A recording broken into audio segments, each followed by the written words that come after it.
We are big fans of the Kia Sorento at Drive. In fact, we even awarded it our overall Drive Car of the Year award in 2021 thanks to its plentiful space, strong value, and all-round equipment levels. However, Kia has just brought the model back in for a refresh nip and tuck, and we're at the model's Australian debut. Let's dive right in to find out and see whether it still cuts the mustard in 2024. After we first caught wind of a Sorento facelift midway through last year, Kia unveiled the Sorento's redesign in November 2023 with design points that bring the model in line with its newer range siblings. These include the vertical stacked headlights first seen on the EV9 electric vehicle and adopted on the Picanto and Carnival passenger cars since. It also stocks a subtly redesigned front grille and minor tweaks around the rear that join the two vertical taillights together.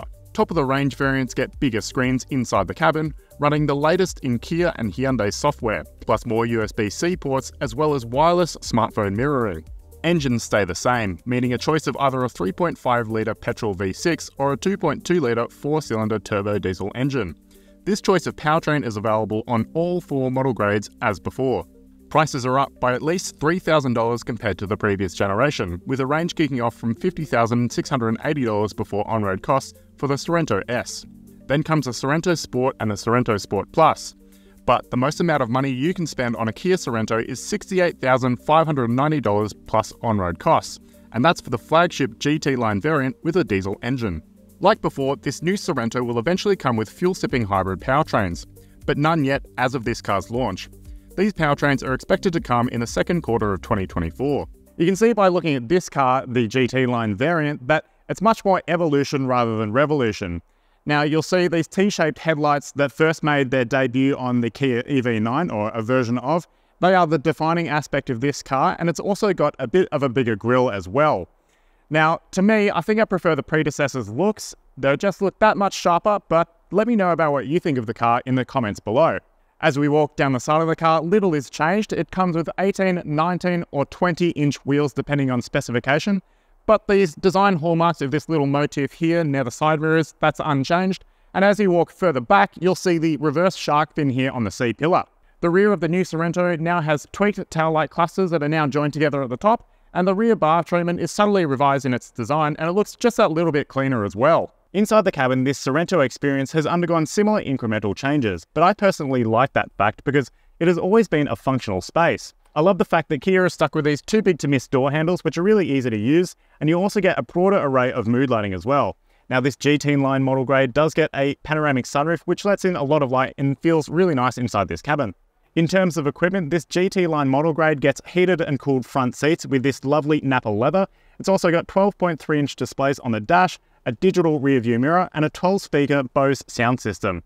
Talking practicalities, this car gets a huge center console bin, a little slot in front of that, dual cup holders, and a huge cubby down here with a wireless phone charger as well. On all model grades, the Sorento now comes with USB-C ports, paddle shifters, and tyre pressure monitoring tech. On the GT line variant, we've now got dual 12.3-inch screens that seemingly join within a single pane of curved glass. It runs the latest Kia CC&C infotainment system with big blocky icons for menus and clear and appealing graphics for things like integrated satellite navigation.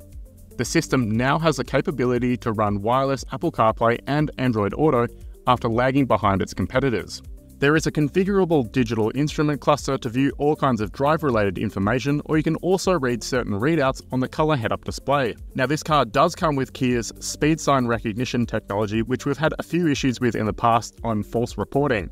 However, the brand has said that it's a little bit quieter by 3 decibels compared to before, or you can also just turn off the sound so there's just an icon on the digital instrument cluster. Here we are in the second row, sat behind my own driving position, and I've got a huge amount of space. I'm not short at 194 centimeters, but there's plenty of room for my knees, even space for my feet as well, and my head isn't impeded by this sunroof. In terms of amenity, we've got dual USB-C ports, air vents, a 12-volt port as well, mat pockets, sunshades in this GT line variant, and I love the fact that this seat slides forward and backwards, and the backrest also reclines as well. One final thing, this fold-down center armrest contains 2 cup holders. I will now begrudgingly check out the third row for you. Kia makes it exceedingly easy to jump into the third row thanks to this handy one-touch button which folds the entire seat forward for you. Now you can see here that that's quite a decent aperture to get through into the third row. Once you are in the third row, it is a bit of a tight space, I won't lie, but considering I'm 194 centimeters tall, I've got a decent amount of headroom. My knees are basically at my chin level, so you do have that, and it's kind of funny, but even still, I can fold down this row, so it affords you a full flat loading space. And you do get decent amenities like these air controls back here, air vents, and USB ports as well. Inside the boot, we've got 179 litres of space to the back of the third row, 608 litres to the back of the second row, and a full 1996 litres of storage space with all seats down. Now this GT line variant also gets an electric tailgate. Let's go for a drive.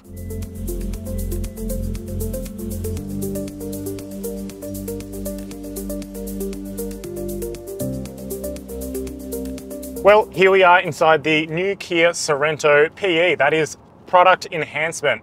Now, there are carryover engines in this car. This does come with a 2.2 litre 4-cylinder turbo diesel engine which sends its power to all four wheels with an 8-speed dual clutch transmission. That is the car that we're driving at the moment.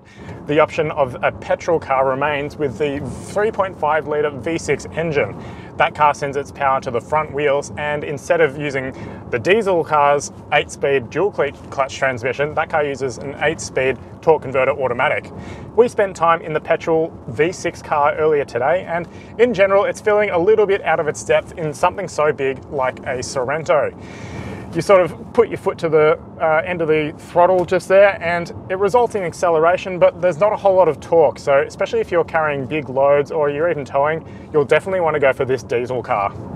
It's funny, with the petrol V6 engine, it actually sounds pretty decent once you roll into the throttle. There's a good little bark from under the bonnet there.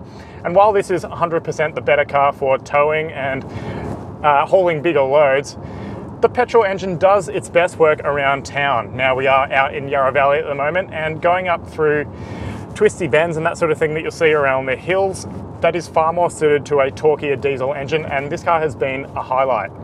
In particular, I want to pay notice to the ride and handling of this car. It feels great going over all kinds of bumps, imperfections in the road, undulations, whether it's small little imperfections in the road or they're larger bumps like speed humps or train tracks or that sort of thing. This car really just takes it in its stride. Everything is absorbed, and when you're going over gravel as well, it's all sort of just dealt with. The Kia Sorento is really impressive in that regard.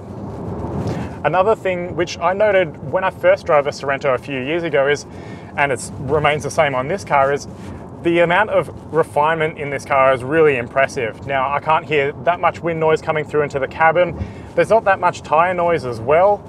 It's generally just a nice quiet ambience, and even more than the noise and vibrations coming into the cabin, it actually feels nice inside the cabin as well. I've got a big, wide, airy space around me, nice light coming from that sunroof up above me, but even when it gets to nighttime, you've got all these nice array of infotainment system lights and mood lighting as well. That is configurable, and it is bigger than before. It all just feels really nice and spacious and impressive inside the cabin. Acceleration out of that 2.2 litre 4-cylinder turbo diesel engine is pretty brisk. It's nice and torquey and gets up to speed well, and even when you're going for manoeuvres like overtakes on wider roads, it sort of just reacts quickly. The transmission is pretty well behaved. It's all very well responsive and refined, and it just makes life easy whether you're in urban surrounds or you're further afield like we are today. Visibility out of this cabin is another highlight. I've got great vision of the view behind me. Now, this rear view mirror, it does transform into a camera digital display if you want it to by doing this, but for the time being I tend to prefer a traditional mirror. But otherwise, I've got really big mirrors. They're huge. You can see a lot out of those. A great glass house. I can see perfectly out front of the windscreen. I've got a nice driving position as well. And when you're doing head checks, looking around your B-pillar, it's all pretty visible, and you can see everything around you without too much of a fuss. This car does put 148 kilowatts and 440 newton meters through all four wheels, and traction for the most part hasn't been a problem. In the petrol V6, which sends its power through the front wheels, that can chirp its tires. There is a little bit of torque steer, but this is very well adapted to whether it's dry, rain.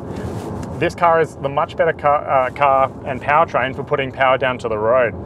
Kia has said that it's changed some minute aspects of the ride and handling qualities, but for the most part, it just feels like regular Sorento. That means really comfortable on the open road, really compliant around town, and overall, just nice and quiet as well. One other thing that leads into the refinement and wind noise, that sort of thing, is build quality. I'm not feeling anything around this cabin that's squeaking, rattling, that much vibration. It's all very well built, and you certainly notice that this is a quality product. Even though it is a mainstream brand, it feels like a really quality product. The roads that we're driving on at the moment, they're not too arduous, they're not too twisty, but when you are going through twisties, this SUV's ride control and body composure going through bends is pretty impressive.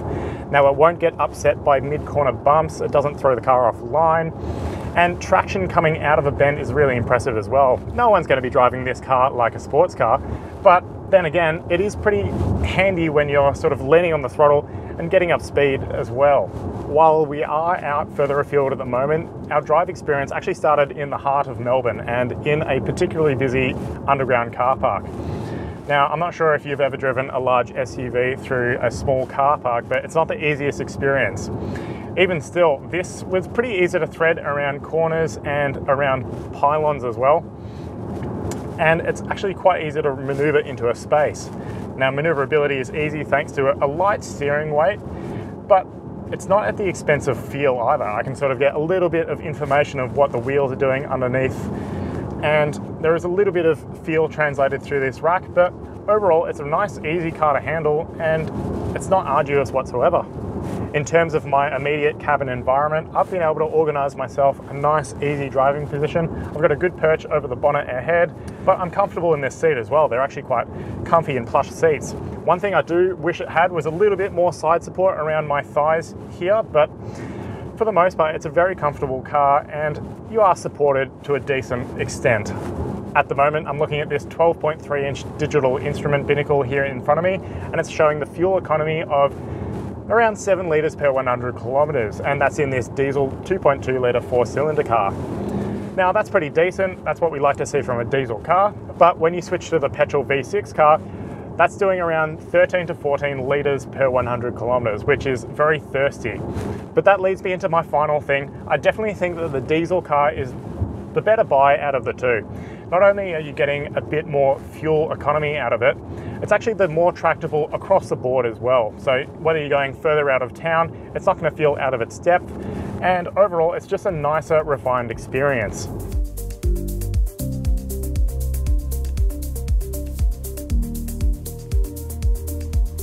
We already know that the Kia Sorento is an all-round great car, but the subtle updates that Kia's introduced on this generation make an already great thing that little bit better. We can't wait to put the model up against its contemporary rivals throughout the year. Now, if you've enjoyed this video or you've learned something interesting about the new Kia Sorento, be sure to give it a like on YouTube and stay subscribed to get all of our future content. As well, you can read the full review on Drive.com.au.